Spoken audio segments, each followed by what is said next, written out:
கெட்டி மேளம் சீரியல்ல ஒரு குட்டி ப்ரமோ வந்திருக்குது. என்ன நடக்க போகுதுன்னு பார்க்கலாம். வாங்க வீடியோக்குள்ள போலாம். துளசி வீட்டுக்கு வெற்றி வந்திருக்காங்க. வெற்றி வந்து நான் துளசியை கூட்டிட்டு போறேன்னு சொல்றாங்க. துளசி போக மாட்டேன்னு மறுக்கிறாங்க. லட்சுமி அம்மாவுக்கு இதுல விருப்பமே இல்லை. இருந்தாலும் சிவராமன் பாட்டி இவங்க எல்லாரும் சொல்றாங்க, இதை பாருமா உன் கழுத்துல தாலி ஏறிடுச்சு, கல்யாணம்னு ஒன்று நடந்துருச்சு, கட்டிக்கிட்ட புருஷன் தான் இனிமே உனக்கு எல்லாமே தான் போய் இருக்கணும், நீ கிளம்புன்னு சொல்றாங்க சிவராமன். லட்சுமி அம்மாவுக்கு இதுல விருப்பமே இல்லை. இருந்தாலும் பேசாம அமைதியா இருக்காங்க.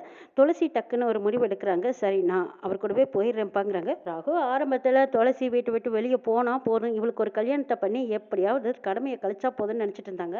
வெற்றி தான் துளசியோட கழுத்தில் தாலியை கட்டியிருக்காங்கன்னு சொன்னதும் வெற்றி மூலமாக எப்படியாவது ஒரு வகை பெரிய அமௌண்ட்டாக கறந்துடலான்னு நினச்சிட்டு அவங்க வீட்டில் போய் பேசினாங்க. நல்லா சமக்கத்தக்கன்னு அடி வாங்கிக்கிட்டு திரும்ப வந்து இனிமேல் துளசி அந்த வீட்டுக்கு அனுப்பக்கூடாது, வெற்றியை சும்மா விடக்கூடாதுன்னு சொல்லி போலீஸ் கேஸ் வரைக்கும் போய் போலீஸ் கேஸும் கொடுத்துட்டாங்க. ரகு எல்லாம் அமைதியாக பார்த்துட்டு இருந்த சிவராமன் ரகு செய்யறது சரியில்லைன்னு சொல்லிட்டு துளசி கிட்ட பேசி எப்படியோ போய் வெற்றியை ஸ்டேஷன்லேருந்து வெளியில் கூட்டிகிட்டு வந்துருன்னு சொன்னாங்க. துளசிக்கும் அதே மாதிரி வெற்றியை வீட்டுக்கு கூட்டிகிட்டு வந்துட்டாங்க. இப்போ வெற்றி நான் போனால் துளசியோட தான் எங்கள் வீட்டுக்கு போவேன்னு சொல்லி நிற்கிறாங்க. இதை கேட்ட சிவராமன் துளசி கிட்ட பேசி சமாதானம் பண்ணி நீ வெற்றி கூட போகிறதாமா சரின்னு சொல்கிறாங்க.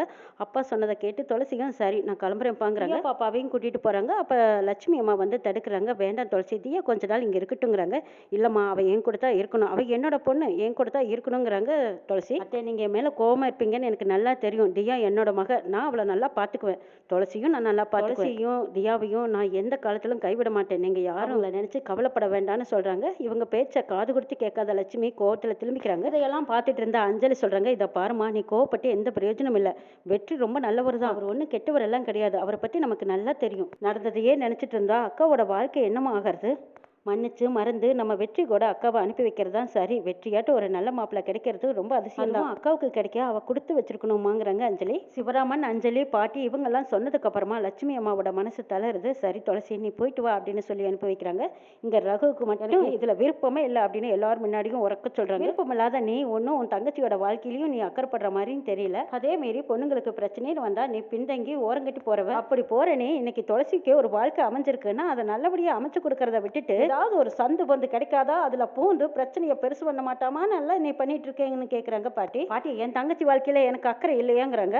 பார்த்த உன்னோட அக்கறை எல்லாம் என்னன்னு, உன் தங்கச்சி மேல அப்படி அக்கறை இருக்கிற நீ தான் அவ சீக்கிரமா ஏதாவது ஒரு கல்யாணத்தை பண்ணிக்கிட்டு பிரச்சனையை முடிச்சுக்கிட்டு போனா போதுன்னு அன்னைக்கு பேசினியா. இதை பாருடா, நான் உன் அப்பனையே பெற்றவ, உன்னை பத்தி யாருன்னு எனக்கு நல்லா தெரியும். நீ பேசாம ஓரங்கட்டி நில்ல. இது துளசியோட வாழ்க்கையை பத்தி என்ன முடிவெடுக்கணும்னு அவனோட அப்பாவும் அம்மாவும் முடிவெடுப்பாங்க. அவளுக்கு ஒரு நல்ல வாழ்க்கையை அமைச்சு கொடுப்பாங்க. நீ பேசாம ஓரமா நில்லுங்கிறாங்க பாட்டி. இந்த வீட்டுல நான் சொன்ன யார் மதிக்கிறீங்க, யார் கேட்குறீங்க, என்னமோ பண்ணுங்க, எப்படியோ போங்கிறாங்க. ரகு ப்ரோ நீ என்னோட வாழ்க்கையில கும்மி அடிச்சிட்டியே, இப்போ நான் எப்படி தீபாவை போய் கூப்பிடுவேங்கிறாங்க கேசவன். துளசி போகாம இருந்தா இதுக்கு ஒரு முடிவு கிடைக்குண்டா. இவ தான் முன்னாடி போறா. இந்த அயோக்கிய பையன் வெற்றி இவ கழுத்துல தெரியாத நம்ம தாலியை கட்டி இப்போ இவ கூட்டிட்டு போறா, இவன் பின்னாடி இவன் போறான். இது பெரிய தப்பல்ல. அவளும் இங்க கிடக்கணும், அவளும் அங்க கிடக்கணும், அப்பதான் ப்ரோ நமக்கு லாபம் அப்படின்னு நினைக்கிறாங்க. சரியா போச்சு போ, உன் பேச்சை கேட்டா என் வாழ்க்கையும் அம்பலத்துல ஆயிரும். எப்படியோ துளசி அக்காவை அந்த வீட்டுக்கு அனுப்பிச்சு வச்சு என் பொண்டாட்டி தீபாவை நான் கூட்டிட்டு வந்துடுறேன். இல்லைன்னா என்னோட வாழ்க்கை அதே கட்டிட்டான் அப்படின்னு சொல்றாங்க கேஷ். அடப்போட உனைய தம்பின்னு சொல்லிக்கிறக்கே எனக்கு அசிங்கமா இருக்கு. இந்த குடும்பத்துல பிறந்தவன் தானே நீயும், நீ எப்படி என் பேச்ச கேட்ப, எப்படியோ போங்கன்னு சொல்றாங்க ரகு. எப்பா ரகு, இதே மாதிரி நீ ஓரமாக நினைக்கிட்டீங்கன்னா குடும்பத்தில் யாருக்கும் பிரச்சனை இல்லை, நீ ஏன் மூக்கு நுழைக்காத சரியா அப்படின்னு பாட்டி எடுத்து சொல்கிறாங்க. துளசி வெற்றி கூட அவங்க வீட்டுக்கு வர்றதுக்கு சம்மதம் சொல்லிடுறாங்க. அந்த விஷயம் மீனாட்சிக்கு தெரிஞ்சிருக்கு. மீனாட்சி ஈஸ்வர மூர்த்தி கிட்ட நல்லவ மாதிரி பேசிக்கிட்டு மாமியார்கிட்ட போய் சொல்லி கொடுக்குறாங்க. துளசி இந்த வீட்டில் கால் எடுத்து வச்சானா என்னென்ன கஷ்டமெல்லாம் வரப்போதோ தெரியலாத்த, ஆனால் என்ன செய்யறது, உங்கள் பையனுக்கு நீங்கள் செல்லம் கொடுத்து வளர்த்திட்டீங்க, இன்னைக்கு அவ தான் வேணும்னு சொல்லி அவள் கழுத்தில் தாலியை கட்டிட்டாரு, இன்னைக்கு வீட்டுக்கும் கூட்டிகிட்டு வர போறாரு, என்ன செய்ய போறீங்களோ தெரியலேன்னு சொல்லி கொடுக்குறாங்க. இதை கேட்ட வெற்றியோட அம்மாவுக்கு அவ்வளோ கோவம் வருது. என்னது துளசி இந்த வீட்டுக்கு வர போறாளா, வெற்றி கூட்டிட்டு வர போறா, வீட்டுல இருக்கிறவங்களும் அவளை அனுப்பி வைக்க பாக்குறாங்களா, தைரியம் இந்த மானங்கிட்ட பொழப்புக்கு அவளும் இவ கூட வரேன்னு இருக்கா, மட்டும் கூட்டிட்டு வரட்டும் அப்புறம் மட்டும் என்ன நடக்குதுன்னு பாருங்கன்னு சொல்லிட்டு வெற்றியோட அம்மா உச்ச கோவத்துல இருக்காங்க. இந்த வெற்றி பிடிவாதமா கூட்டிட்டு வந்தாலும் அவளை நான் இந்த வீட்டு மருமகளா ஏத்துக்கவே மாட்டேன். இப்ப வெளியே அனுப்பணும்னு நான் காத்துட்டு இருந்து வெளியே அனுப்பத்தான் போறேன்னு சவால் விட்டுட்டு இருக்காங்க. பாடா நாம நினைச்சதெல்லாம் ஒவ்வொன்னா நடந்துட்டே இருக்கு. எப்படியோ இந்த வீட்டுக்குள்ள துளசியை கூட்டிட்டு வரணும், துளசிக்கு இந்த வீட்டுல இருக்கிறவங்களுக்கும் சரியான எட்டிக்கு போட்டியா இருக்கணும், பிரச்சனை பெருசா உருவாகணும். அதுக்கப்புறம் சின்ன பையனை தாங்குன்னு தாங்கிட்டு இருந்த இந்த ஈஸ்வரமூர்த்தி சின்ன மகனை வீட்டை விட்டு வெளியே போடான்னு விரட்டணும். அதுக்கப்புறம் இந்த வீட்டுல ஏன் புருஷனும் நானும் மட்டும்தான் ஆட்சி ஆளணும் அப்படின்னு பேராசையோடு இருக்காங்க மீனாட்சி. துளசி வாங்க போலான்னு சொல்லி வெற்றி வீட்டுக்கு கூட்டிட்டு வர்றாங்க. துளசியும் மறுபேச்சு இல்லாம தியாவையும் வீட்டுக்கு கூட்டிட்டு வராங்க. வெற்றி துளசி தியா 3 பேரும் வீட்டு வாசல்ல வந்து நிக்கிறாங்க. அப்ப யாருமே என்ன ஏதுன்னு கேட்காம நிற்கும் போது மீனாட்சி ஓடி வந்து ஆரத்தி எடுக்கிறாங்க. இவனுக்கு ஆரத்தி ஒரு கெடான்னு சொல்லி வெற்றியோட அம்மா தட்டி விடுறாங்க. திரும்ப இவ்வளவு இங்க எதுக்குடா கூட்டிட்டு வந்தேங்கிறாங்க. இதை பாருமா அவதான் என் பொண்டாட்டி, கடைசி வரைக்கும் நான் இவங்க கூட தான் வாழ போறேன், நான் இருக்கிற இடத்துல தான் இவங்க இருப்பாங்க. இதுக்கு சம்மதம்னா நீங்க சொல்லுங்க. இல்லைன்னா நான் இப்படியே வீட்டை விட்டு வெளியே போறேன்னு சொல்றாங்க வெற்றி. இதை கேட்டுட்டு இருந்த வெற்றியோட அப்பா எதுவும் பேசாம அமைதியா நிக்கிறாங்க. வெற்றியோட அம்மா எதுவும் பேச முடியாம திரும்பவும் வீட்டுக்குள்ள வந்துடுறாங்க. துளசி நீங்க வீட்டுக்குள்ள வாங்கன்னு கூப்பிடுறாங்க வெற்றி. மறுபடி நிலவுகள்ல படிநெல் போட்டு வச்சிருக்காங்க. இது வலது காலால தட்டி விட்டுட்டு வலது கால எடுத்து வச்சு வாங்க துளசின்னு கூப்பிடுறாங்க வெற்றி. துளசியும் வெற்றி சொன்ன மாதிரியே தட்டி விட்டுட்டு வலது கால எடுத்து வச்சு உள்ள வராங்க. வந்ததும் வாங்க துளசி, பூஜை ரொம்ப அங்க இருக்கு, முதல்ல போய் விளக்கேத்திட்டு வாங்கங்கிறாங்க. வெற்றி சொல்ற மாதிரியே துளசியும் நடந்துக்கிறாங்க. வெற்றியோட அம்மா நீ யாருடி இதெல்லாம் செய்யறதுக்குன்னு கேக்குறாங்க. இத பாருமா, துளசியா எதுவும் செய்யல, நான் சொல்லித்தான் அவங்க செய்யறாங்கன்னு சொல்றாங்க வெற்றி. இவ்வளவு பெரிய சம்பந்தம் கிடைக்கும்னு இதுக்காகவே அந்த குடும்பம் எதிர்பார்த்துக்கிட்டு இருந்திருக்கும் போல இருக்கு. அதான் நீ தாலி கட்டினதே போதும்னு சொல்லி உன் பின்னாடி வந்துட்டாளா அப்படின்னு அருகருப்பா அருந்தெல்லாம் பேசிக்கிட்டு இருக்காங்க வெற்றியோடமா. இத பாருங்கம்மா, இதுக்கப்புறமா ஏன் முன்னாடி இப்படி எல்லாம் தப்பு தப்பா பேசுனீங்க, சரியில்லை, நீங்க கவனமா பேசுங்கன்னு சொல்லி மிரட்டுறாங்க வெற்றி. அடுத்தது வெற்றி துளசியையும் தியாவையும் அவங்க ரூமுக்கு கூட்டிட்டு போறாங்க. அப்ப துளசிக்கு ஆறுதலா பேசுறாங்க வெற்றி. இத பாருங்க அம்மா, வீட்டுல யாராவது ஏதாவது சொன்னா அதை நீங்க பெருசா எடுத்துக்காதீங்க, எது வேணும்னாலும் நீங்க என்கிட்ட கேளுங்கன்னு சொல்றாங்க வெற்றி. சொன்னதுமே துளசிக்கு சரியான கோவம் வந்துருது. இத பாரு, நீ சொல்றது எல்லாம் நான் கேட்பேன்னு நினைச்சிட்டு இருக்கிறியா? விருப்பத்துக்கு உன் இஷ்டப்படி நீ எங்க இடத்துல தாலி கட்டுவ, தாலி கட்டிட்டா நான் உனக்கு பொண்டாட்டி ஆயிடுவேனா? பொண்டாட்டிங்கிற உரிமையில தானே நீ என்கிட்ட இந்த அளவுக்கு பேசிட்டு இருக்க. என் அப்பா அம்மா சொன்ன காரணத்துக்காக உன் கூட சேர்ந்து வந்த, உன் கூட சேர்ந்து வந்ததுனால உன் கூட சேர்ந்து வாழ்ந்துடுவேன்னு நீ நினைச்சிட்டு இருக்கிறியா? அப்படி ஒரு நாள் உன்னோட கனவு பலிக்கவே பலிக்காது. இவ கழுத்துல ஏண்டா தாலி கட்டணும்னு தினம் தினம் நீ நொந்து சாகணுங்கிறாங்க துளசி. என்னை பத்தி உனக்கு எதுவும் தெரியல, அமைதியா இருக்கலேன்னு நீ பாக்குற. எனக்கு எப்ப துரோகம் பண்ணணும்னு நினைச்சிட்டியோ இதுக்கப்புறம் நான் உன்னை சும்மா விட மாட்டேன். இனிமே இந்த துளசி யாருங்கிறத நான் உனக்கு காட்டுறேன்னு கோவமா பேசிட்டு இருக்கும்போது தியா பாப்பா பின்னாடி இருந்து ஓடி வந்து அம்மா என்னாச்சு அப்படின்னு கையை பிடிக்கும்போது துளசி கண்ணீரை தொடச்சிக்கிட்டு வெற்றி கிட்ட சமாதானமா பேசுற மாதிரி பேசுறாங்க. இருந்தாலும் வெற்றி உண்மையான முகத்தோட பாசத்தோட தியாவை கட்டி அனுப்பிச்சு உனக்கு என்ன வேணும்னாலும் அப்பா நான் இருக்கேன், என்கிட்ட சொல்லுன்னு கேக்குறாங்க. இதை கேட்ட தியாவும் சரியப்பாங்கிறாங்க. அன்பையும் பாசத்தையும் பார்த்து ஒரு நிமிஷம் அப்படியே துளசி நெகிழ்ந்து போறாங்க. இருந்தாலும் வெற்றி மேல இருக்கிற கோபம் குறையாம பார்த்துட்டு இருக்காங்க துளசி. வெற்றி வெளியில வராங்க. அப்ப மீனாட்சி அந்த பக்கம் இந்த பக்கம் பாக்குறாங்க. அப்பாடா யாரும் இல்லை, இப்ப போய் வெற்றி கிட்ட பேசினா சரியா இருக்குன்ட்டு. என்ன வெற்றி, நீங்க நினைச்சதெல்லாம் சாதிச்சிட்டீங்க, நீங்க நினைச்ச பொண்ணே உங்களுக்கு கிடைச்சிட்டா வெற்றி.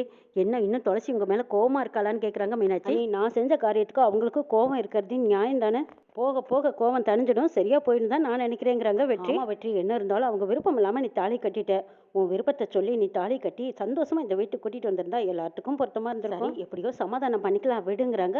இருந்தாலும் மீனாட்சி மனசுக்குள்ள நினைக்கிறாங்க, எப்படி நீங்க ரெண்டு பேரும் ஒண்ணு சேர்றீங்கன்னு பாக்குறேன்டா, இனிமேத்த என்னோட விளையாட்டு ஆரம்பிக்க போற பத்தி துளசிக்கிட்ட இல்லாதும் பொல்லாதும் போட்டு கொடுத்து நாளும் பொழுதும் இவளை ஏண்டா கல்யாணம் பண்ணணும்னு நினைக்கிற அளவுக்கு நான் பண்ண போறேன். அடுத்தது உங்க அம்மா குடுமே என் கையில, உங்க அம்மா கிட்டையும் எப்படியெல்லாம் போட்டு கொடுக்கணுமோ அப்படியெல்லாம் போட்டு கொடுத்து துளசியை வீட்டு விட்டு வெளியே வரட்டுறதுக்கான ஏற்பாட்டை பண்றேன். துளசி போனா நிச்சயமா நீயும் போயிடுவ. அதுக்கப்புறம் இந்த வீட்டுல நானும் என் புருஷனோட ஆட்சியா தான் இருக்கும். உங்க அப்பா ஈஸ்வரமூர்த்தி வெளியில சொல்லவும் முடியாம உள்ள முழுங்கவும் முடியாம கொல்லியா தவிக்க போறாரு. அதையும் பார்த்து நான் ரசிக்க தான் போறேன்னு நினைச்சிட்டு இருக்காங்க மீனாட்சி. அண்ணி இந்த வீட்லயே நீங்க மட்டும்தான் எனக்காக சப்போர்ட் பண்றீங்க, நீங்க வந்து துளசி வீட்டுல பேசுனதுனாலதான் அவங்க அம்மா அப்பா மனசு மாதிரி என் கூட அனுப்பி வச்சாங்கிறாங்க வெற்றி. இதுக்கு எதுக்கு தேங்க்ஸ் சொல்றீங்க, இது என்னோட கடமை. துளசியும் என்ன மாதிரி ஒரு பொண்ணு, அவளுக்கு ஒரு மனசு இருக்கு இல்லையா, என்னதான் இருந்தாலும் அவளும் இந்த வீட்டு மருமக. துளசிக்கு இந்த வீட்டுல மருமகங்கிற உரிமை அந்தஸ்து எல்லாமே கிடைக்கணுக்காகவும் துளசிக்காகவும் தான் அவங்க வீட்டுல வந்து நான் பேசினேங்கிறாங்க மீனாட்சி. மாவட்ட இளைஞர் அணி கட்சி போஸ்ட் வேற உங்ககிட்ட இருக்கு, அதை எப்படியாவது தட்டி பறிக்கணும்னா உங்க ரெண்டு பேர்த்தையும் சேர்த்துற மாதிரி நடிச்சுத்தானே ஆகணும்,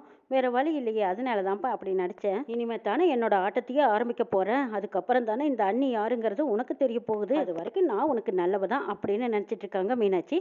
இங்க பார்த்தோம்னா சிவராமன் லட்சுமி ரெண்டு பேருமே சோகமா இருக்காங்க. லட்சுமி அழுதுட்டு இருக்காங்க. அப்ப அஞ்சலி வந்து சொல்றாங்க, இத பாருமா, அக்காவுக்கு நல்ல வாழ்க்கை தான் அமைஞ்சிருக்கு, அமைஞ்ச வாழ்க்கை வேணா தவறா இருக்கலாமே தவிர நல்லவர் தான் அக்காவுக்கு கிடைச்சிருக்காங்க. வெற்றி மாதிரி ஒரு தங்கமான பையனை நம்ம பார்க்கவே முடியாதுமா, அவரோட நல்ல குணமெல்லாம் என்னங்கிறது உங்களுக்கும் தெரியும், ஏதோ காதலை சொல்ல தைரியம் பத்தாதனால தான் இப்படி ஒரு காரியத்தை பண்ணிட்டாரே தவிர மற்றபடி அவர் கெட்டவரெல்லாம் கிடையாது. அக்காவை நினைச்சு நீங்க வருத்தப்படவே வேண்டாம். அக்காவோட நிலைமையும் அவளோட ஜாதகத்தையும் தெரிஞ்சுதானே வெற்றி அக்கா கழுத்துல தாலி கட்டினாங்க.